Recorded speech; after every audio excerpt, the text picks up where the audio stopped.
I think social media causes brain damage today. It's causing massive mental difficulties and actual permanent damage to the brain. I'm going to talk about some specific ways that social media is extremely bad. So instant connectivity to everyone you've ever met. At first it's really impressive, it's really cool. Now it's reached a level where smartphones got phased in and internet speeds are super fast, and the world we live in now, people are all connected to a device that's on their body at all times, and they're connected to social media, which sends them notifications and keeps them engaged and addicted, getting notified, and also they're checking it constantly, being connected to everyone they've ever met, or like friends of friends of friends and acquaintances. Okay, so immediately this obviously kills independent critical thinking, and you're going to be exposed constantly to the social sheepthink, the social mental hive of thinking. What's politically correct is, gospel now, and any of your own thinking you're really not able to do because you're attached to the brain of society, of everyone. So just instant connectivity to everyone you've ever met. Very unhealthy, very unnatural. It's gone to the lengths where it's extreme now, okay? You're not supposed to get a message from everybody you ever went to high school with, college with, and worked with, at any time, or see everyone's posts, okay, all the time. It is information overload. It is mental brain stimulation overload to be disconnected to this number of people 24/7, okay? When do people disconnect? When do they disconnect? How often do people leave their phone at home and go out? Practically never. How often are they logged out of social media where they're not getting notified, when they're not getting distracted? Practically never, most people. So it destroys your ability to focus. Now, people that are on social media and with this addiction, and it's constantly bombarding them with information overload, not being able to focus, here or there is one thing, but this is a constant, consistent conditioning that you're going through for your brain. The ability to focus is gone, and you're constantly being distracted. You now don't have the ability to focus. When was the last time you or people that you know have sat and focused without their phone turned off for 3 hours? Okay, this is something people did naturally pre-internet, pre-social media, and it's a lost art now. It's a lost ability. So it's really scary. First time in human history that people on a mass scale have ADD, all right? The average person now suffers from attention deficit disorder, let's be honest.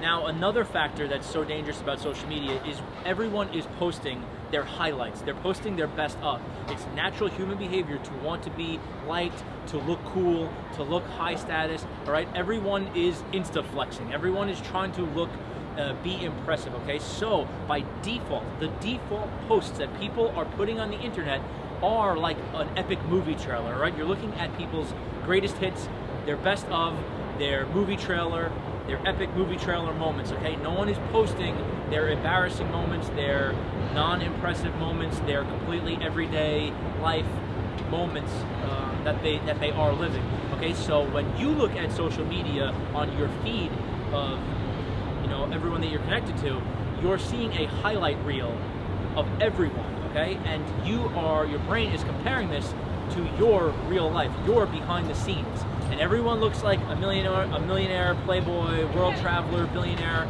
on Instagram and Facebook with a six-pack.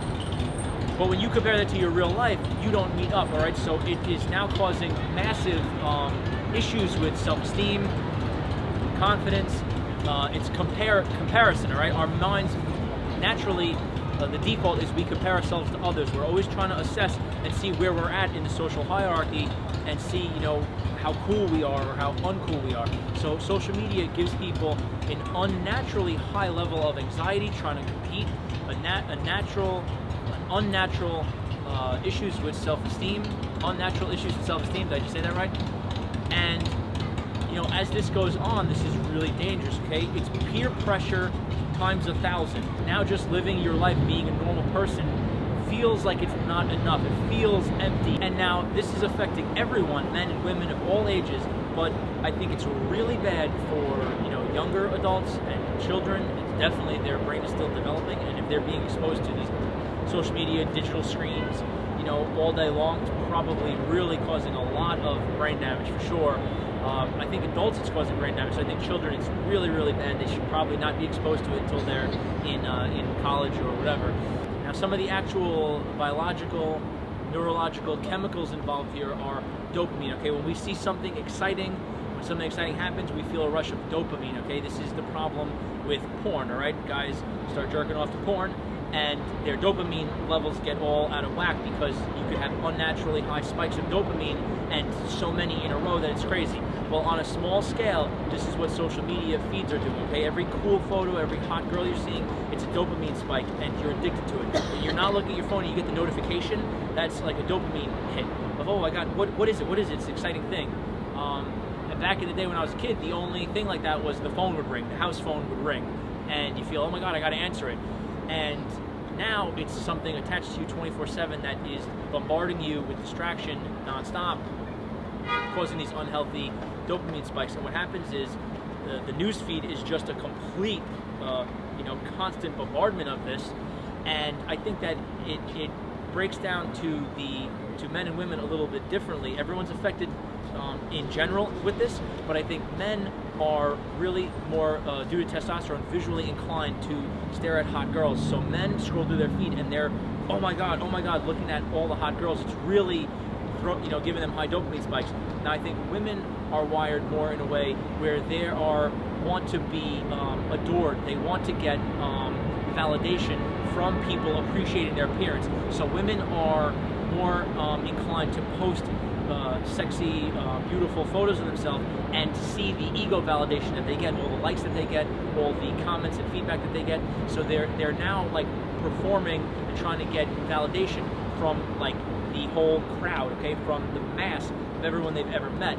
And now they're getting unnatural, dopamine spikes and different type of chemicals happening in their body off of this fake, unnatural digital stimulus. Okay, it's the same thing for men with the dopamine spikes.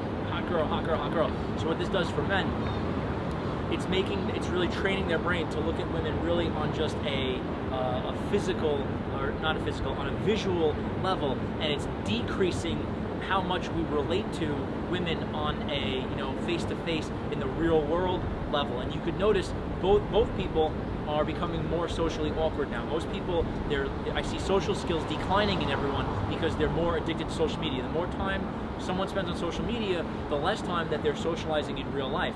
It's actually pretty crazy. Social media is an ironic term. It's an oxymoron. Social media, it's digital. Okay, social is face-to-face. There's nothing social about digital. There's nothing social about sitting on your phone or on your computer. That is unsocial. Okay, so social media is really anti-social media. The more time you spend on social media, the less time you're socializing in real life, the less of a social life you're going to have.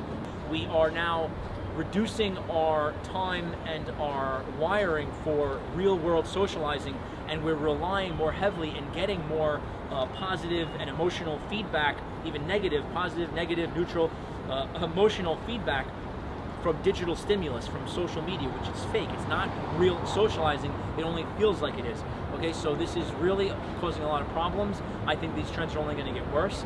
And what I am predicting, or I'm hoping for, is that in the next few years or maybe decade, people start to really become aware of this, and people go out of their way to really limit their time on social media, their time on their smartphones and their digital devices, and they actively go out and plan blocks of time in the real world, all right?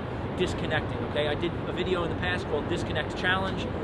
I'm really a big fan of this. I think you should wake up, shut your phone off, and go out, live your life in the real world for a few hours. Disconnect from the digital stuff, and then only check for brief times. Schedule times to check your phone, and at social media, just check it every couple of days, or if you can get off of it, get off of it. Some people maybe need it for business or whatever. Limit and control how you use social media, okay? Because if you just use these apps as the creators make them, they are designed to make you addicted. They're designed to keep you on the apps longer. They are designed to give you dopamine spikes and keep you coming back for more of these addictive emotions and things that you're going to get from it, all right? So in my opinion, social media is causing more harm than it is help at this point. I think it's causing brain damage. If you're a parent, please don't give your kids any of these digital devices. Really limit the time that they're spending on them. I think it could cause severe brain damage having a young child wire their brain to these sort of stimuluses at such a young age. All right, so hope this makes sense. Please consider subscribing. If you want to be notified when I'm dropping new content, hit the notifications bell. And if you have any feedback or questions, throw it in the comment section. We will reply. I'm doing daily videos. So thank you so much for watching, and I'll see you soon.